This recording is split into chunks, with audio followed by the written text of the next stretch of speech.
નમસ્કાર. આજના ITI learning પ્રોગ્રામમાં આપ સૌનું હાર્દિક સ્વાગત છે. આજે હું ઔદ્યોગિક તાલીમ સંસ્થામાં ચાલતા સોલાર ટેકનિશિયન ઇલેક્ટ્રિકલ ગ્રુપ અંતર્ગત ઇલેક્ટ્રોસ્ટેટિક એન્ડ કેપેસિટર લેસન અંગે આપ સૌને તાલીમ સહ માર્ગદર્શન આપીશ. આપણા જે આજે ટોપિકના મેઇન મુદ્દા છે electrostatic, capacitor, function of capacitor, types of capacitor, grouping of capacitor અને યુઝ ઓફ કેપેસિટર. એ આપણા મુદ્દા પર આજે વાત કરીશું. પહેલું પરિચય. તો ઇલેક્ટ્રિકલ ટ્રેડમાં આપણે જોયું એ પ્રમાણે 3 મેઇન કોમ્પોનન્ટ ઉપયોગમાં લેવાય છે: આર, એલ એન્ડ સી.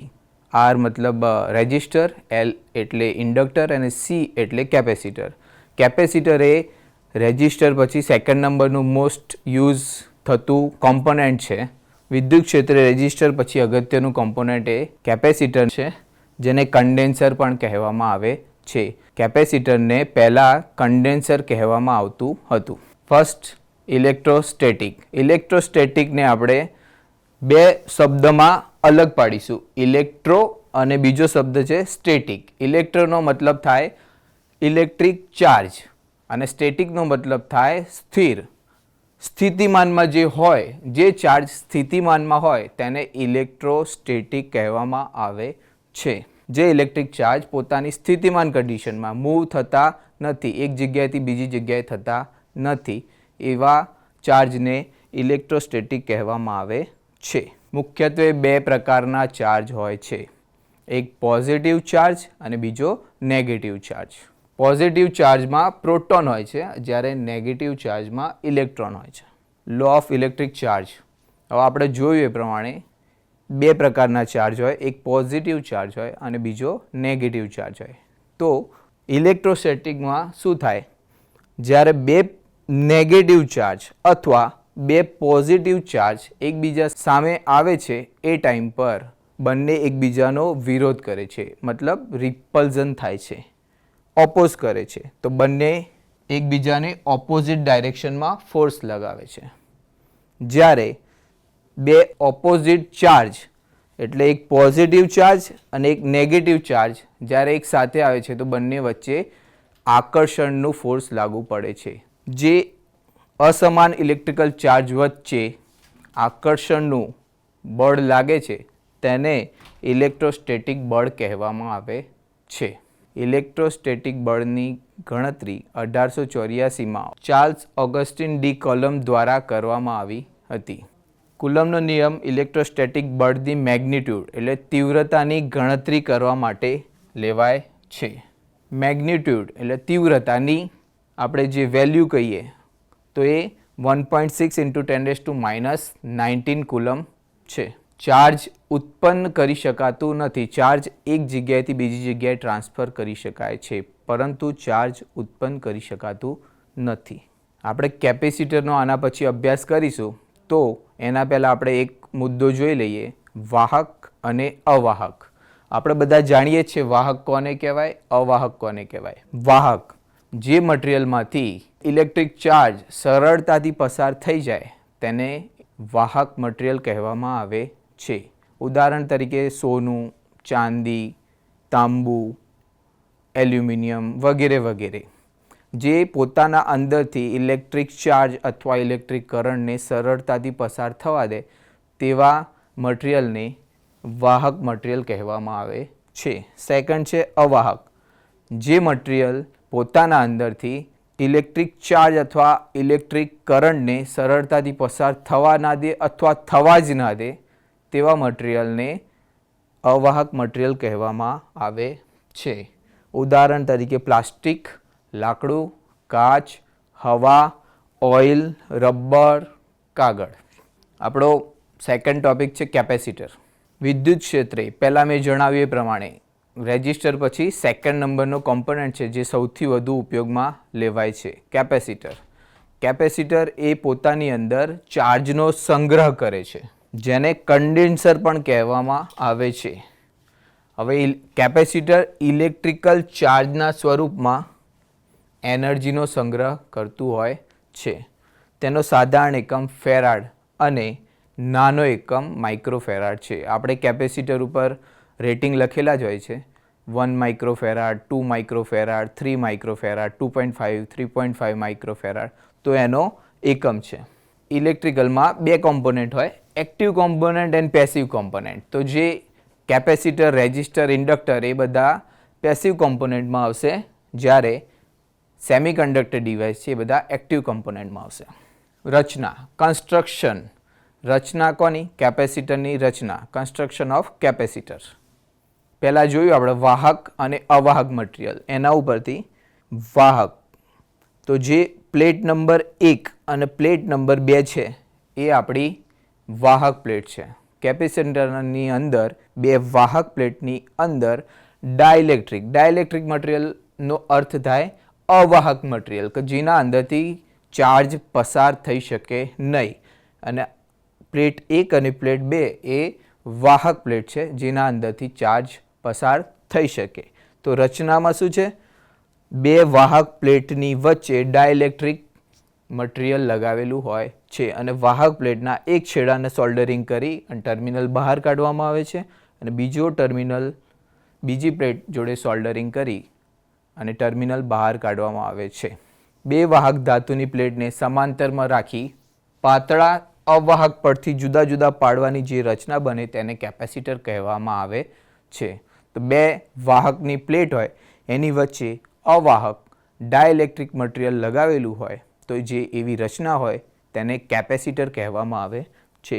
બે સમાંતર પ્લેટ સાથે કનેક્ટેડ લીડને સોલ્ડરિંગ કરી કનેક્ટિંગ લીડને બહાર કાઢવામાં આવે છે. કેપેસિટરના અંદરથી બે ટર્મિનલ બહાર હોય છે જેની કનેક્ટિંગ લીડ હોય છે.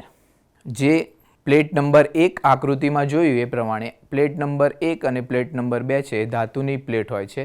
એ મેઇનલી એલ્યુમિનિયમ અથવા ટીનની બનાવેલી હોય છે, જ્યારે અવાહક પદાર્થને ડાઇલેક્ટ્રિક તરીકે ઓળખવામાં આવે છે.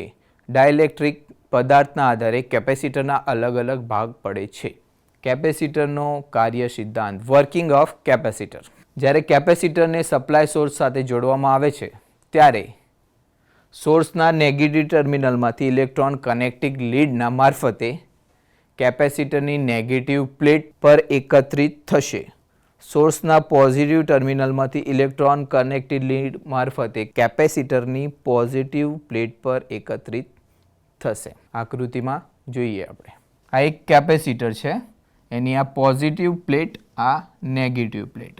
એમાં કોઈ પોઝિટિવ પ્લેટ અથવા નેગેટિવ પ્લેટ હોતી નથી. બે વાહક મટીરિયલથી બનાવેલી પ્લેટ હોય છે, વચ્ચે ડાઇલેક્ટ્રિક મટીરિયલ લગાવેલું હોય છે.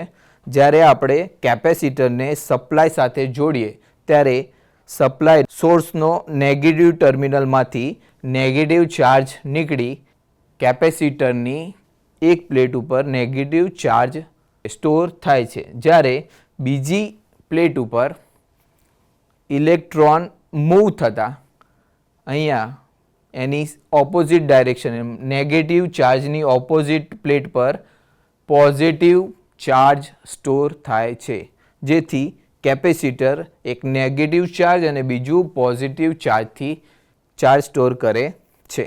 જ્યાં સુધી વોલ્ટેજ, સપ્લાય સોર્સના વોલ્ટેજ અને કેપેસિટરના વોલ્ટેજ સરખા નહીં થાય ત્યાં સુધી સોર્સ ચાર્જ સપ્લાય થતા રહેશે. જે ટાઈમ પર સપ્લાય સોર્સ અને કેપેસિટરના વોલ્ટેજ સેમ થઈ જશે ત્યારે ચાર્જનું મૂવમેન્ટ બંધ થઈ જશે. કેપેસિટરની અંદર આ મેઇન આપણી ધાતુની પ્લેટો અને આ વચ્ચે છે એ આપણી ડાઇલેક્ટ્રિક મટીરિયલની બનેલી. કેપેસિટરનો કાર્ય સિદ્ધાંત. આ રીતે ઇલેક્ટ્રોનની ગતિના કારણે એક પ્લેટ પોઝિટિવ અને બીજી પ્લેટ નેગેટિવ બને છે.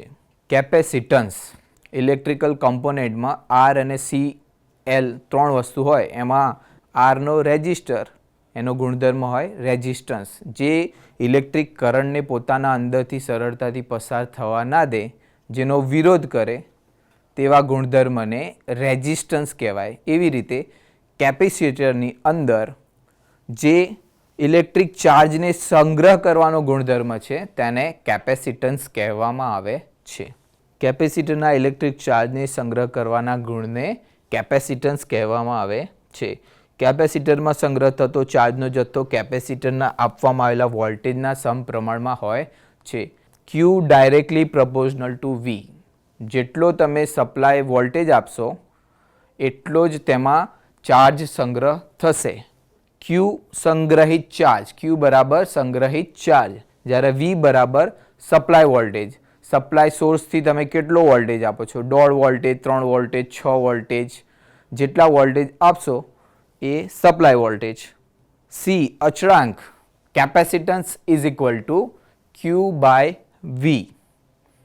એટલે એક વોલ્ટેજ સપ્લાય આપીશું આપણે અને એક ચાર્જ સંગ્રહ થશે ઇઝ ઇક્વલ ટુ C.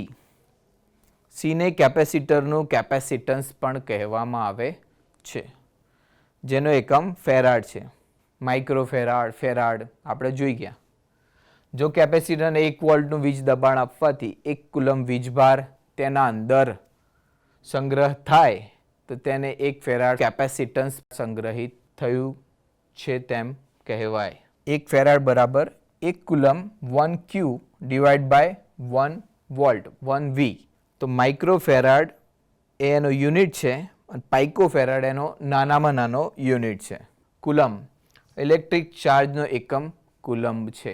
તેનાથી ઇલેક્ટ્રોનની સંખ્યા માપવામાં આવે છે. 1 કુલમ બરાબર કેટલો ચાર્જ સ્ટોર થાય એ માપણી કરવામાં આવે છે. 1 કુલમમાં 6.25 ગુણ્યા 1018 જેટલો ચાર્જ હોય છે. 1 કુલમ બરાબર 6.25 ઇન્ટુ 10⁻18. કેપેસિટરના કેપેસિટન્સને અસર કરતા પરિબળો. તો પહેલું છે વાહક પ્લેટનું ક્ષેત્રફળ, એરિયા. તો જેટલો પ્લેટનો એરિયા ઇન્ક્રીઝ થશે એટલું કેપેસિટરનું કેપેસિટન્સ ઇન્ક્રીઝ થશે. C directly proportional two A. એટલે જેટલો એરિયા વધશે એટલું એનું કેપેસિટન્સ વધશે. બીજું છે ડાઇલેક્ટ્રિક મટીરિયલનો પ્રકાર. તો જે બે વાહક પ્લેટની વચ્ચે ડાઇલેક્ટ્રિક મટીરિયલ લગાવીએ છીએ તેના ક્વોલિટી અથવા પ્રકાર ઉપર તેની કેપેસિટન્સ આધાર રાખે છે. દરેકનું અલગ અલગ મટીરિયલ હોય છે કેપેસિટરનું અને એ પ્રમાણે એની કેપેસિટન્સની વેલ્યુ હોય છે. વાહક પ્લેટો વચ્ચેનું અંતર. C inversely proportional to D. તો જ્યારે ડિસ્ટન્સ અંતર આપણું વધતું જશે એમ કેપેસિટન્સ ઘટતું જશે. જેટલું ડિસ્ટન્સ ઓછું થશે એટલું કેપેસિટન્સ વધતું જશે. ચોથું છે તાપમાન, વર્કિંગ ટેમ્પરેચર. તો જે તાપમાન ઉપર જેટલું ટેમ્પરેચર હાઈ રહેશે એટલું કેપેસિટન્સ ઓછું થશે. નેક્સ્ટ ટોપિક છે આપણા ટાઈપ્સ ઓફ કેપેસિટર, કેપેસિટરના પ્રકાર. તો પહેલો ફિક્સ વેલ્યુ કેપેસિટર અને બીજું છે આપણું વેરિયેબલ વેલ્યુ કેપેસિટર. તો આ ફિક્સ વેલ્યુ કેપેસિટરનો સિમ્બોલ છે. જે કેપેસિટરની કિંમતમાં કોઈ પણ પ્રકારનો ફેરફાર કરી શકાય નહીં તેવા કેપેસિટરને ફિક્સ વેલ્યુ કેપેસિટર કહેવામાં આવે છે. રેટિંગ આપણને આપેલી જ હોય છે 1.5, 2.5 માઇક્રોફેરાડ, 3.5 માઇક્રોફેરાડ. તો એ ફિક્સ વેલ્યુ કેપેસિટર હોય, એમાં આપણે કોઈ ચેન્જીસ કરી શકીએ એમ નહીં. તો એ બધા પ્રકારના કેપેસિટરને ફિક્સ વેલ્યુ કેપેસિટર કહેવામાં આવે છે. ફિક્સ વેલ્યુ કેપેસિટરના અલગ અલગ પ્રકાર છે, એમાં મુખ્યત્વે આ 4 પ્રકાર છે. તો આ જે બધા કેપેસિટર છે એની વાહક પ્લેટની વચ્ચે જે ડાઇલેક્ટ્રિક મટીરિયલ વાપરવામાં આવે છે તેના આધારે કેપેસિટરનો પ્રકાર પડે છે. તો પહેલું પેપર અથવા plastic capacitor, second mica capacitor, third electrolyte capacitor અને ચોથું છે સિરામિક કેપેસિટર. પહેલું પેપર અથવા પ્લાસ્ટિક કેપેસિટર. આ પ્રકારના કેપેસિટરમાં મીણમાં ડૂબાડેલ પેપર અથવા પ્લાસ્ટિકનું પાતળું લેયર રાખવામાં આવે છે. તો જે આપણી એલ્યુમિનિયમની ફોઇલ હોય એની અંદર પેપરનું લેયર અથવા પ્લાસ્ટિકનું લેયર રાખી અને એના ગોળ વીંટાળી પ્લાસ્ટિકના ટીનમાં અથવા નળાકારમાં ફિટ કરી એના 2 ટર્મિનલ બહાર કાઢી આ પ્રકારના કેપેસિટર બનાવવામાં આવે છે. એમાં ડાઇલેક્ટ્રિક મટીરિયલ તરીકે પેપર અથવા પ્લાસ્ટિકનો ઉપયોગ થાય છે. આકૃતિમાં જોઈએ આપણે તો આની અંદર પેપર ઓર પ્લાસ્ટિક ફિલ્મ એ ડાઇલેક્ટ્રિક મટીરિયલ તરીકે યુઝ થાય છે, જ્યારે મેટલ ફોઇલ એ એલ્યુમિનિયમની ફોઇલ હોઈ શકે. એના નળાકારમાં ફિટ કરી અને બંને બાજુ 2 ટર્મિનલ બહાર કાઢવામાં આવે છે. બીજું છે માઇકા અથવા અબરખ કેપેસિટર. માઇકાની ડાયલેક્ટ્રિક સ્ટ્રેન્થ ખૂબ જ વધારે હોય છે. કેપેસિટરની જેટલી ડાયલેક્ટ્રિક સ્ટ્રેન્થ વધુ તેટલું એનું કેપેસિટન્સ વધુ. તો પ્લાસ્ટિક અથવા પેપર કરતાં માઇકા કેપેસિટરની કેપેસિટન્સ વધુ હોય છે. માઇકાના પાતળા પતરાને બંને બાજુ વાહક પદાર્થનું વરખ ચડાવવામાં આવે છે. માઇકાનું જે પતલું લેયર હોય એની બંને બાજુ વાહક પદાર્થનું લેયર ચડાવવામાં આવે છે. આ વરખ પ્લેટનું કાર્ય કરે છે. વાહક પ્લેટમાં સોલ્ડરિંગ કરી 2 ટર્મિનલ બહાર કાઢવામાં આવે છે. એક કરતાં વધારે પ્લેટ યુઝ કરી અને કેપેસિટી ઇન્ક્રીઝ કરી શકાય છે. માઇકા કેપેસિટર 1 પાઇકોફેરાડથી 0.1 માઇક્રોફેરાડ સુધીના કેપેસિટર વેલ્યુમાં અને 100 થી 2500 ડીસી વોલ્ટેજ રેટિંગ સુધીમાં અવેલેબલ હોય છે. આપણે આકૃતિ જોઈએ માઇકા કેપેસિટરની. તો આ જે બ્લેક બતાવેલું છે એ સિલ્વર પ્લેટ છે, જે આપણા વાહક ફોઇલ છે. એની વચ્ચે ડાયલેક્ટ્રિક મટીરિયલ તરીકે માઇકા મટીરિયલ ઉપયોગમાં લેવાય છે. જેટલી આપણી ડાયલેક્ટ્રિક સ્ટ્રેન્થ, જેટલી વધારે કેપેસિટન્સની જરૂર હોય એ પ્રમાણે માઇકાની પ્લેટ અને સિલ્વર પ્લેટનો ઉપયોગ થાય છે. આપણે જોઈએ ઇલેક્ટ્રોનિક્સ કોમ્પોનન્ટની અંદર ઘણી જગ્યાએ આ પ્રકારના કેપેસિટર ઉપયોગમાં લેવાય છે. થર્ડ કેપેસિટર છે આપણું ઇલેક્ટ્રોલાઇટ કેપેસિટર. ઇલેક્ટ્રોલાઇટ કેપેસિટર ઘણા વધારે વેલ્યુના કેપેસિટન્સની જરૂરિયાતને પૂરી પાડવા માટે બનાવવામાં આવે છે. તેમાં એક કરતાં વધારે એલ્યુમિનિયમની પ્લેટ કે જેને સોડિયમ ફોસ્ફેટ કે અન્ય ઇલેક્ટ્રોલાઇટમાં ડૂબાડેલ હોય છે.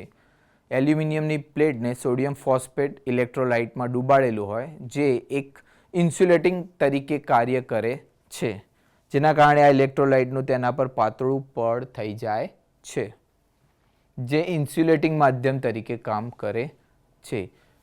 ઇલેક્ટ્રોલાઇટ કેપેસિટર મુખ્યત્વે ડીસી સપ્લાય માટે જ વપરાય છે. તે પોલરાઇઝ થયેલા હોય તેથી તેને ડીસી સપ્લાય માટે જ વપરાયેલા છે. પોલરાઇઝ કેપેસિટરને ઉપર પ્લસ અને માઇનસ એટલે પોલારિટીનું નિશાન કરેલું હોય છે. નોન પોલરાઇઝ કેપેસિટર ઉપર કોઈ પણ પ્રકારનું માર્કિંગ હોતું નથી. એમાં પ્લસ અથવા માઇનસ એવું કાંઈ હોતું નથી. ઇલેક્ટ્રોલાઇટ કેપેસિટર કે જેમાં એલ્યુમિનિયમ ઓક્સાઇડથી જે લેયર બન્યું હોય તે આની વચ્ચે એક ડાયલેક્ટ્રિક મટીરિયલ તરીકે કાર્ય કરે છે. બંને બાજુ આપણી વાહક પ્લેટ એક નેગેટિવ અને એક પોઝિટિવ પ્લેટ બનાવે છે. એની વચ્ચે ઇલેક્ટ્રોલાઇટ ઉપયોગમાં લેવાયેલું હોય છે. ચોથા નંબરનું કેપેસિટર છે આપણું સિરામિક કેપેસિટર. આ પ્રકારના કેપેસિટર ભૌતિક રીતે સૌથી નાના હોય છે, સાઇઝમાં સૌથી નાના હોય છે અને ઇલેક્ટ્રોનિક્સ કોમ્પોનન્ટ જે સર્કિટો હોય એમાં ઉપયોગમાં લેવાય છે, જેની અંદર ડાયલેક્ટ્રિક મટીરિયલ તરીકે સિરામિકનો યુઝ થાય છે. તેના કેપેસિટન્સની વેલ્યુ 0.5 પાઇકોફેરાડથી 2.2 ફેરાડ સુધીની હોય છે. આ કેપેસિટરમાં 2 એલ્યુમિનિયમની પ્લેટને સિરામિકના પડથી અલગ કરવામાં આવે છે. તો એનામાં ડાયલેક્ટ્રિક મટીરિયલ તરીકે સિરામિક મટીરિયલનો ઉપયોગ થાય છે. આ કેપેસિટર ઇલેક્ટ્રોનિક્સ ફિલ્ડમાં વપરાય છે. આપણે આકૃતિમાં જોઈએ એ રીતે 2 એલ્યુમિનિયમની વચ્ચે સિરામિક ડિસ્ક લગાવેલી હોય છે. આ બંને વાહક પ્લેટ છે, એની વચ્ચે સિરામિક ડિસ્કથી સેપરેટ કરવામાં આવે છે. એનું કન્સ્ટ્રક્શન એક પોઝિટિવ પ્લેટ હશે અને બીજી નેગેટિવ પ્લેટ હશે. બંનેને કનેક્ટિંગ વાયરથી બહાર ટર્મિનલ કાઢવામાં આવે છે. નેક્સ્ટ ટોપિક છે આપણો કેપેસિટરનું ગ્રુપિંગ. ગ્રુપિંગ 2 પ્રકારના હોય છે મેઇન. એક સિરીઝ ગ્રુપિંગ અને બીજું હોય છે પેરેલલ ગ્રુપિંગ. આપણે રેજિસ્ટરમાં જોયું સિરીઝ કનેક્શન અને પેરેલલ કનેક્શન. એવી જ રીતે કેપેસિટરની અંદર 2 પ્રકારના કનેક્શન હોઈ શકે. એક હોય સિરીઝ કનેક્શન અને બીજું હોય પેરેલલ કનેક્શન. તો પહેલું આપણે જોઈએ સિરીઝ કનેક્શન. સિરીઝ કનેક્શન કેમ કરવામાં આવે છે કેપેસિટરની અંદર? 2 અથવા 2 કરતાં વધારે કેપેસિટરને જોડવામાં આવે તો એવા કનેક્શનને આપણે સિરીઝ કનેક્શન કહેવામાં આવે છે. સર્કિટના કુલ કેપેસિટન્સની કિંમતમાં ઘટાડો કરવા, કેપેસિટન્સ ઘટાડવા માટે આપણે સિરીઝ કનેક્શન કરીએ છીએ. આપણા જોડે જો એ રેટિંગનું આપણે કોઈ રિક્વાયરમેન્ટ હોય એ રેટિંગનું કેપેસિટર ના હોય તો આપણે કેપેસિટન્સ ઘટાડવા માટે કેપેસિટરને સિરીઝમાં કનેક્ટ કરીએ છીએ અથવા વોલ્ટેજ ડ્રોપ કરવા માટે કેપેસિટરને સિરીઝમાં જોડવામાં આવે છે. સિરીઝ કનેક્શનની આપણે આકૃતિ જોઈએ તો સપ્લાય સોર્સ V સાથે C1, C2 અને C3 ને સિરીઝમાં કનેક્ટ કરેલા હોય છે. C1 ની એક્રોસમાં આપણને જે વોલ્ટેજ ડ્રોપ મળે છે એને આપણે V1 નામ આપીશું. C2 ની એક્રોસમાં જે વોલ્ટેજ ડ્રોપ થાય છે તેને આપણે V2 નામ આપીશું. C3 ની એક્રોસમાં જે વોલ્ટેજ ડ્રોપ થાય છે એને આપણે V3 નામ આપીશું. તેમાંથી જે ઇલેક્ટ્રિક ચાર્જ જે પસાર થાય છે એ દરેકની અંદર અલગ અલગ હશે. વોલ્ટેજ ડ્રોપ V1, V2 અને V3નો અલગ અલગ હશે. સપ્લાય વોલ્ટેજ કોન્સ્ટન્ટ રહેશે જ્યારે વોલ્ટેજ ડ્રોપ અલગ હશે અને આપણો ઇલેક્ટ્રિક ચાર્જ અલગ અલગ રહેશે. દરેક કેપેસિટર આગળ થતો વોલ્ટેજ ડ્રોપ કેપેસિટરની કિંમતના પ્રમાણમાં અલગ અલગ હોય છે. તો V1નો વોલ્ટેજ ડ્રોપ શું હોય તો આપણે પહેલાં જોયું C બરાબર Q બાય V. તો V1 બરાબર Q બાય C. આપણે Vને કરતા લઈએ તો V1 is equal to Q by C1. આપણે કોનો કેપેસિટન્સ જોવાનો છે C1નો તો V1 is equal to Q by C1. એવી રીતે V2 બરાબર Q બાય C2. એવી રીતે V3 બરાબર Q બાય C3. તો કેપેસિટન્સ C1નો, કેપેસિટન્સ C2નો, કેપેસિટન્સ C3નો. એવી રીતે વોલ્ટેજ ડ્રોપ V1નો, વોલ્ટેજ ડ્રોપ V2નો, વોલ્ટેજ ડ્રોપ V3નો. ધારો કે સિરીઝ સર્કિટનો કુલ capacitance CS series capacitance or આપણે એવું કહી શકીએ CT ટોટલ કેપેસિટન્સ તો V બરાબર Q total divide by CT total capacitance જેમાં V બરાબર V1 વત્તા V2 વત્તા V3. તો Vનો સરવાળો થશે જેથી Q divide by CT V તરીકે આપણે શું લઈશું Q by CT. Q by CT is equal to V1 is equal to શું હતું Q by C1 plus V2 is equal to Q by C2 plus V3 is equal to Q by C3. તો is equal two Qને આપણે common લઈ લઈશું Q 1 by C1 plus Q common નીકળી ગયો તો 1 by C2 plus Q common નીકળી ગયો 1 by C3.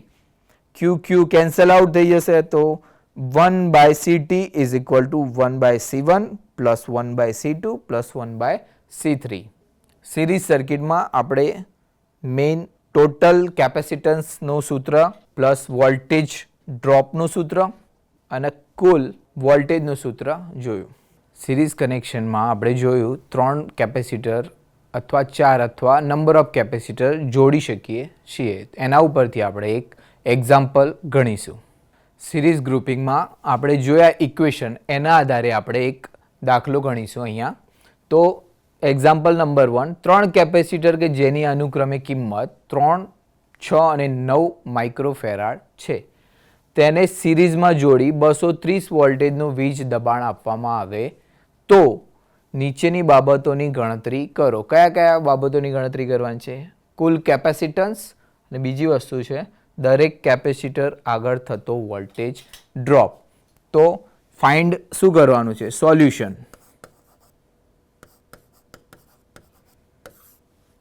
Cool capacitance C.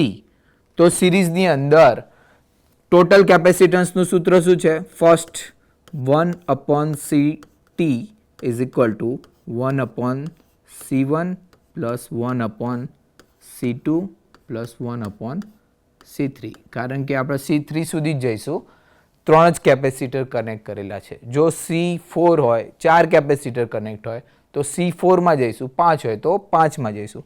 Second find કરવાનું છે દરેક કેપેસિટર આગળ થતો વોલ્ટેજ ડ્રોપ. તો વોલ્ટેજ ડ્રોપ V1 થશે. V ઇઝ ઇક્વલ ટુ શું થશે Q ડિવાઇડ બાય C. જો વોલ્ટેજ V1 હોય તો C કયો થાય C1. સેકન્ડ વોલ્ટેજ ડ્રોપ કયો થશે V2 Q divide by C2.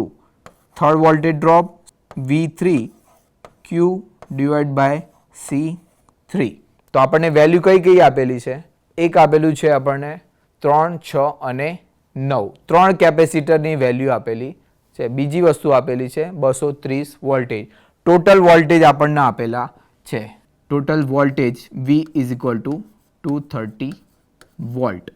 And second capacitor C1 is equal to 3 microfarad, C2 is equal to 6 microfarad, C3 is equal to 9 microfarad. આપણે આના આધારે એક આકૃતિ બનાવીશું. 1, 2, 3.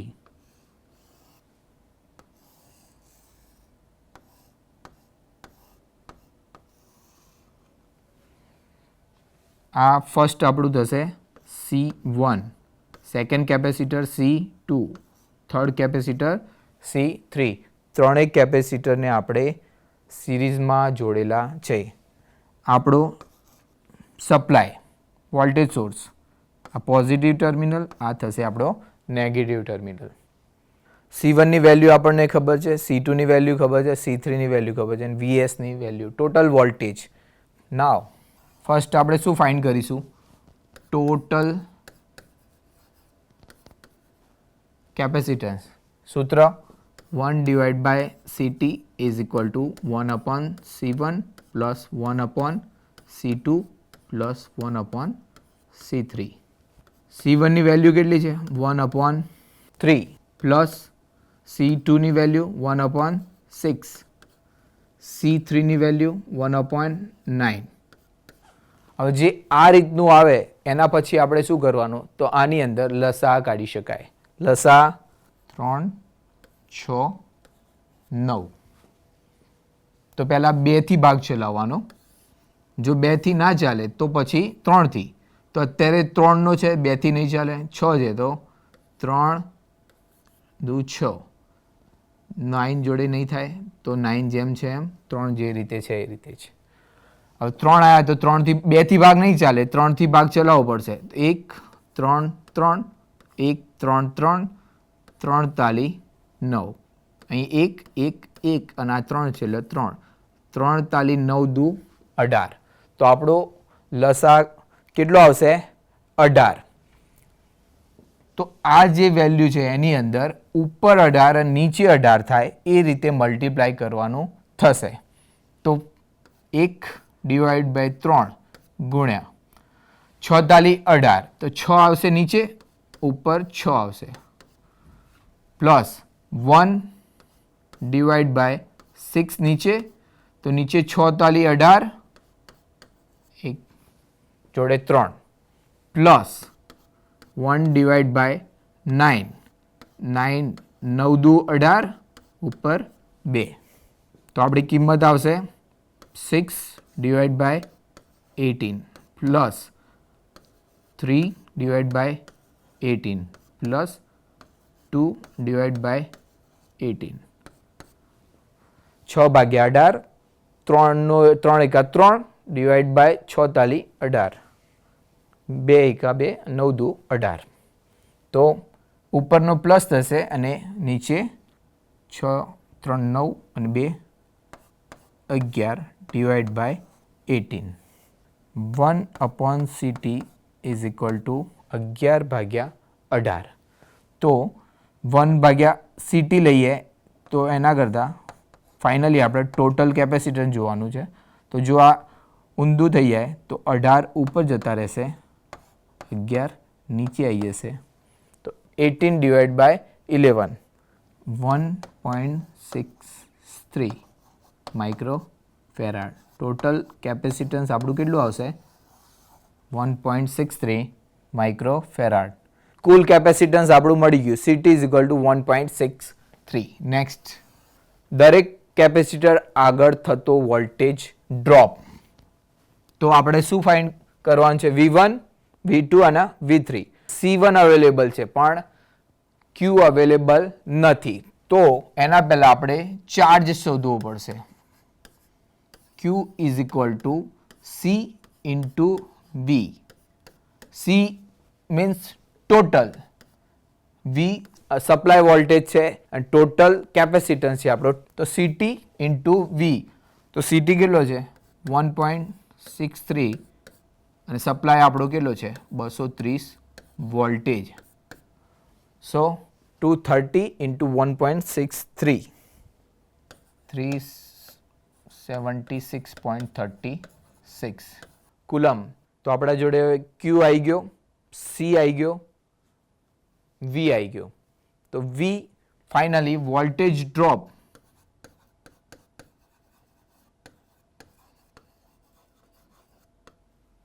V1 બરાબર Q divide by C1. Q કેટલો 376.36 ડિવાઇડ બાય C1 કેટલો છે આપણા જોડે 3. તો 3 V1 કેટલો આવશે, એવી રીતે V2 376.46 ડિવાઇડ બાય 6 62.74.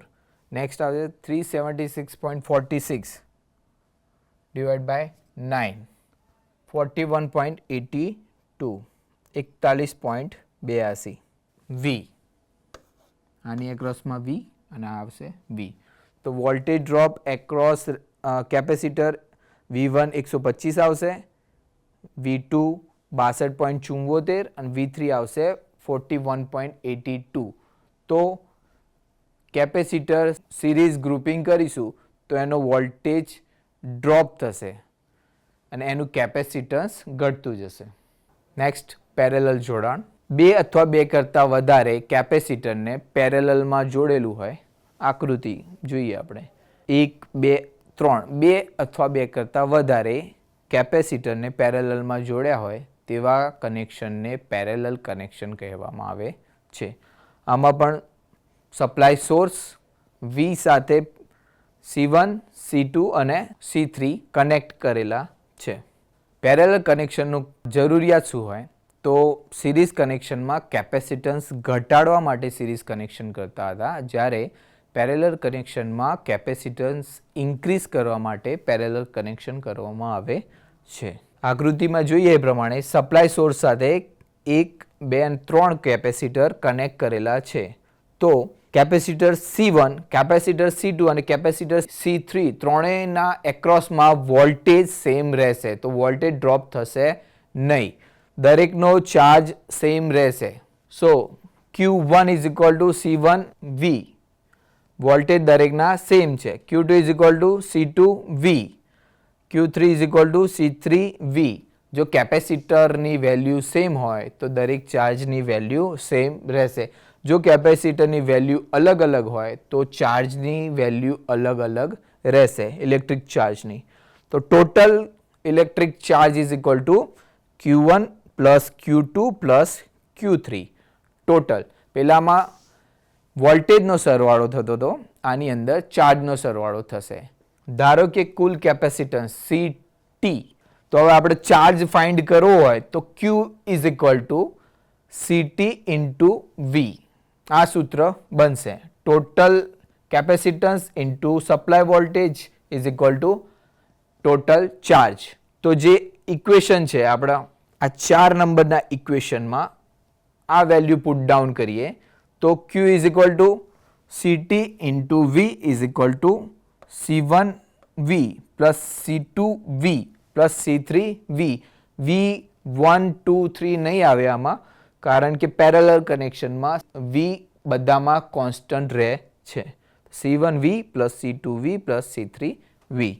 સૂત્રમાં V કોમન કાઢતા, જો આપણે સૂત્રમાંથી V કોમન કાઢી લઈએ તો આમાં C બચશે, આમાંથી V નીકળી જશે, કોમન આવી જશે બહાર, તો C1 plus C2 plus C3 થઈ જશે. V કેન્સલ આઉટ થઈ જશે. તો ફાઇનલ સૂત્ર આપણું થશે CT is equal two C1 plus C2 plus C3. Use of capacitor. કેપેસિટરના ઉપયોગ કઈ કઈ જગ્યાએ થઈ શકે, તો કેપેસિટરના ઉપયોગો electrical as well as electronics કોમ્પોનેન્ટમાં પણ થાય છે.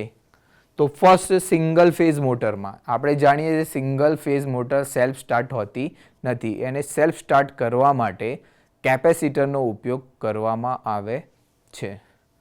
સેકન્ડ છે ફ્લોરોસેન્ટ ટ્યુબ. આપણું જે ટ્યુબ હોય ફ્લોરોસેન્ટ ટ્યુબ એની અંદર એક સ્ટાર્ટર લગાવેલું હોય. એ સ્ટાર્ટરની અંદર સર્કિટ હોય એની અંદર કેપેસિટરનો ઉપયોગ થાય છે. થર્ડ છે પાવર ફેક્ટર સુધારણા માટે. કેપેસિટર એ લીડિંગ પાવર ફેક્ટર ઉપર ઓપરેટ થાય છે. તો એ સિસ્ટમ જોડે કનેક્ટ થઈ લેગિંગ પાવર ફેક્ટરને ઇમ્પ્રૂવ કરી લીડિંગ પાવર ફેક્ટર કરી શકે છે. તો પાવર ફેક્ટર સુધારવા માટે કેપેસિટરનો ઉપયોગ થાય છે. ફોર્થ છે રેક્ટિફિકેશન માટે. આપણે જોયું એ પ્રમાણે rectifier, half wave rectifier, full wave rectifier, bridge rectifier.